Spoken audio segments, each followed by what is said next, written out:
మనలో ఉండేటువంటి సాత్వికం, దేవుని యొక్క ఆ సాత్వికాన్ని, తగ్గింపును మనం గనక చూపించగలిగినప్పుడు ఎదుటివాడు ఖచ్చితంగా మారిపోతాడు.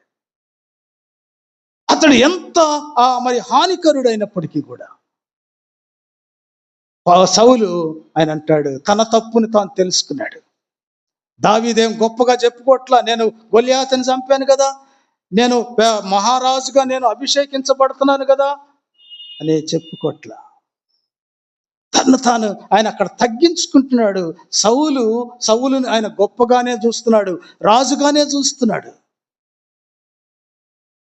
ప్రియమైన దేవుని బిడ్డలారా, ఒక వ్యక్తి కఠినాత్ముడైనటువంటి వానిని కూడా నువ్వు మార్చగలిగే శక్తి తగ్గింపులో ఉంది. నీ తగ్గింపును బట్టి ఎదుటి వాళ్ళు మార్చబడతారు. అందుకే ఆయన అంటాడు, మరి ఈ విధంగా మరి నాకు వచ్చిన అవకాశాన్ని నేను ఉపయోగించుకోలేకపోతున్నా. నేను చంపనొల్లకపోయానయ్యా, నేను చంపను, నీకు హాని చేయను. ఇది దేవుని నీతి.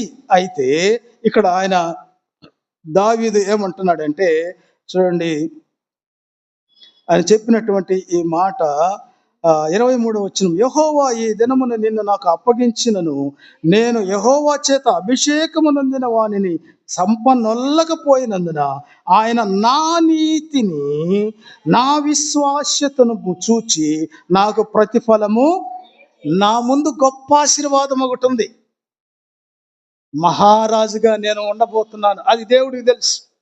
ఏదో దేవుడు నా కోసం ఒక మేలు దాచి ఉంచాడు.